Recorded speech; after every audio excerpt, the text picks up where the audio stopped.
आज ही डाउनलोड करें Skymet mobile app, पूछे मौसम का हाल अपनी पसंदीदा भाषा में और रहे बाकियों से एक कदम आगे। नमस्कार, स्काईमेट वेदर में आप सभी का बहुत बहुत स्वागत है। मेरा नाम महेश पलावत है। 9 जनवरी हो गई है और अब फिर से मौसम बदलने के कगार पर है। केवल 24 घंटे बाकी हैं, लेकिन आज से ही हम देखेंगे कि रात से थोड़े से टेम्परेचर बढ़ना शुरू हो जाएंगे। और जो वेदर सिस्टम है वो आपको मैं बता दूं, मैंने ये बनाया, ये वेस्टर्न डिस्टर्बेंस आ जाएगा, साइक्लोनिक सर्कुलेशन राजस्थान के ऊपर होगा। वेस्टर्न डिस्टर्बेंस पहला वाला आप देखिए पूर्वोत्तर राज्यों से होता हुआ आगे निकल जाएगा। ये साइक्लोनिक सर्कुलेशन जो होगा राजस्थान पर, तो यहाँ से हवाएं घूम करके बंगाल की खाड़ी, ये अरब सागर और बंगाल की खाड़ी से नमी लेकर के यहाँ पर आएगी। तो इनके प्रभाव से जो बारिश की गतिविधियां हैं वो एक बार राजस्थान में शुरू होंगी, उसके बाद पंजाब, हरियाणा, पंजाब में बहुत कम होंगी, हरियाणा के कई इलाकों के साथ साथ दिल्ली के और उत्तर प्रदेश और मध्य प्रदेश के कुछ इलाकों में बारिश की गतिविधियां होंगी। हिमाचल और उत्तराखंड में फिर से स्नोफॉल होगा इस बार, क्योंकि वेस्टर्न डिस्टर्बेंस थोड़ा सा अजीब है, यानी कि इसका जो इम्पैक्ट है वो प्लेन्स ऑफ नॉर्थ, मतलब कि मैदानी इलाकों में ज्यादा है और पहाड़ों पर थोड़ा सा कम दिखाई दे रहा है। तो इसका यही जो ट्रफ ऊपर जाएगी, यहाँ से जो जाएगी, ये वेस्टर्न डिस्टर्बेंस ऊपर वाला नहीं होगा, ये जो आएगी यही हिमाचल और उत्तराखंड में अच्छी बर्फबारी एक बार फिर से देने वाली है। और बारिश की गतिविधियां आपको हरिद्वार, ऋषिकेश से लेकर के नैनीताल, मसूरी, ये सारे इलाकों में बारिश दिखाई देगी। शिमला वगैरह में भी बारिश की संभावना है, लेकिन कुछ इलाकों में स्नोफॉल की संभावना भी दिखाई दे रही है। तो ये जो बदलाव है मौसम का, ये होगा। और सबसे बड़ा जो एक्शन है, अभी आप देखेंगे तो ये देखिए, जो हवाएं हैं ये उत्तरी चल रही हैं, ये काफी तेजी से चल रही है दिल्ली एनसीआर में। तो ये जो हवाएं आप देख रहे हैं कि ये जो चल रही है, डायरेक्शन है हवा का, ये मैप में इस तरह से दिखाया जाता है। ये अगर इसको देखेंगे तो ये देखिए,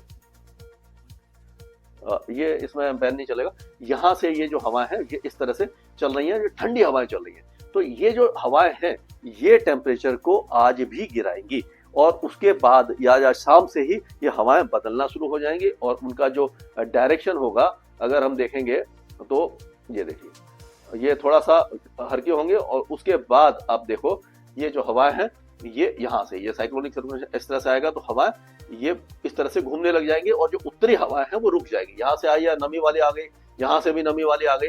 तो ये आप राजस्थान, गुजरात और उत्तर प्रदेश, मध्य प्रदेश, यानी केवल उत्तर प्रदेश के कुछ इलाकों में टेम्परेचर थोड़ा से कम रहेंगे, बाकी सभी इलाके में टेम्परेचर बढ़ना शुरू हो जाएंगे, क्योंकि हवाओं का जो डायरेक्शन है वो बदल जाएगा। जो उत्तरी हवाएं होती हैं इस सीजन में वो ठंडी होती हैं, जो पहाड़ों से आती हैं, और जो ये साउथ वेस्टर्ली या ये साउथ ईस्टर्ली जो विंड होती है, साउथ ईस्ट या साउथ वेस्ट से आती हैं, वो नमीली होती हैं और थोड़ी सी गर्म होती हैं, अपेक्षाकृत गर्म होती है। ऐसा नहीं कि गर्मी वाला मौसम तो है नहीं, तो टेम्परेचर को बढ़ा देती है। तो ये वेदर सिस्टम है, ये हट जाएगा। इस तरह से ये जो आपकी बारिश की गतिविधियां ये राजस्थान में शुरू होंगी और उसके बाद आप देखोगे कि ये जो बारिश की गतिविधियां हैं वो पूर्वी राजस्थान में आ जाएगी और उसके बाद हरियाणा वगैरह और ये सब इलाकों में आप बारिश की गतिविधियां देख पाएंगे।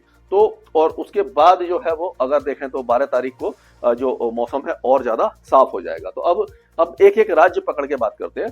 तो गिलगिट बाल्टिस्तान, मुजफ्फराबाद, जम्मू कश्मीर और लद्दाख माफ कीजिएगा, यहाँ पर कोई खास वेदर एक्टिविटी दिखाई नहीं देगी, हल्की फुल्की बौछारें आपको इस वेस्टर्न डिस्टर्बेंस के कारण दिखाई देने वाली है। हिमाचल प्रदेश के कई इलाकों में बारिश की गतिविधियां रहेंगी और स्नोफॉल भी ऊंचे पहाड़ों पर एक बार फिर रहेगा। 11 तारीख को सबसे ज्यादा रहेगा, 12 तारीख को काफी कम हो जाएगा और 10 तारीख को भी बहुत कम रहेगा। यानी 11 तारीख आप मान के चलिए, मार्क कर लीजिए, उसी समय स्नोफॉल है। और उसी तरह से अगर उत्तराखंड की बात करें तो उत्तराखंड में भी जो स्नोफॉल है उसी समय 11 तारीख को अच्छा होगा।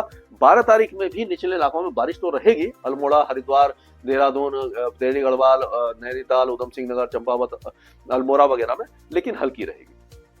अगर हरियाणा की बात करते हैं तो ये पंजाब की, तो पंजाब में ज्यादा वेदर एक्टिविटी दिखाई नहीं दे रही है। ये रूपनगर, फतेहगढ़ साहब, संगरूर और पटियाला में हल्की बल्कि बारिश हो सकती है। बाकी इलाकों में चांसेस कम दिखाई दे रहे हैं इस बार, क्योंकि वेस्टर्न डिस्टर्बेंस तो ऐसा है नहीं। जो साइक्लोनिक सर्कुलेशन है उसका असर भी जो इसी तरफ से दिखाई दे रहा है। हरियाणा में बारिश की गतिविधियां हमें लग रहा है कि हिसार, भिवानी, चरखी दादरी, महेंद्रगढ़, रेवाड़ी, मेवात, पलवल, फरीदाबाद, गुरुग्राम, झज्जर, रोहतक, सोनीपत, पानीपत, इन इलाकों में हो सकता है, करनाल और जिंद में भी हो जाए, यहाँ पर बारिश की संभावना दिखाई दे रही है। दिल्ली एनसीआर में भी 11 तारीख को अच्छी बारिश होने की संभावना दिखाई दे रही है। पॉल्यूशन, क्योंकि 10 तारीख में टेम्परेचर थोड़ा सा, ये हवाएं कमजोर होंगी, 11 को भी कमजोर होंगी, लेकिन ये बारिश के कारण हो सकता है कि पॉल्यूशन इतना ज्यादा न बढ़े। 12 तारीख को थोड़ा सा बढ़ सकता है, लेकिन 13 तारीख होते होते फिर से हवाएं तेज हो जाएंगी और पॉल्यूशन फिर से हट जाएगा। तो ये कह सकते हैं कि 24 से 48 घंटों का अगर पॉल्यूशन होता है तो गवर्नमेंट को बहुत ज्यादा एक्शन नहीं लेना चाहिए। अब अगर उत्तर प्रदेश की बात करें तो उत्तर प्रदेश में हम देखेंगे कि जो उत्तरी उत्तर प्रदेश है यहाँ पर तो उत्तर पश्चिमी हवा से चलती रहेगी, लेकिन जो बारिश की गतिविधियां हैं ये 10 तारीख को तो नहीं होगी, लेकिन 11 तारीख को हो सकता है कि आपका शामली, मुजफ्फरनगर, बागपत, मेरठ, ये हापुड़, बुलंदशहर, गाजियाबाद, आगरा, हाथरस, अलीगढ़, मथुरा, मैनपुरी, इटावा, जालौन, झांसी, ललितपुर, महोबा, हमीरपुर, औरैया, कन्नौज, फर्रुखाबाद, शाहजहांपुर, पीलीभीत, बरेली, बदायूं, लखीमपुर खीरी और सीतापुर, बाराबंकी, लखनऊ, उन्नाव, रायबरेली, फतेहपुर, बांदा, चित्रकूट, कौशाम्बी, प्रतापगढ़, अमेठी, अम्बेडकर नगर, फैजाबाद, अयोध्या, यहाँ तक बारिश की गतिविधियां हो सकता है कि प्रयागराज तक भी बारिश की गतिविधियां हल्की फुल्की हो जाए। बाकी जो इलाके हैं जैसे बलरामपुर है, बहराइच, सिद्धार्थनगर, महाराजगंज, कुशीनगर, गोरखपुर, बस्ती, देवरिया, बलिया, आजमगढ़, वाराणसी, चंदौली, सोनभद्र, मिर्जापुर और जो गाजीपुर, इस इलाके में चांसेस नहीं दिखाई दे रहे हैं। और अगर बिहार की बात करते हैं तो बिहार का मौसम सूखा रहेगा, शुष्क रहेगा।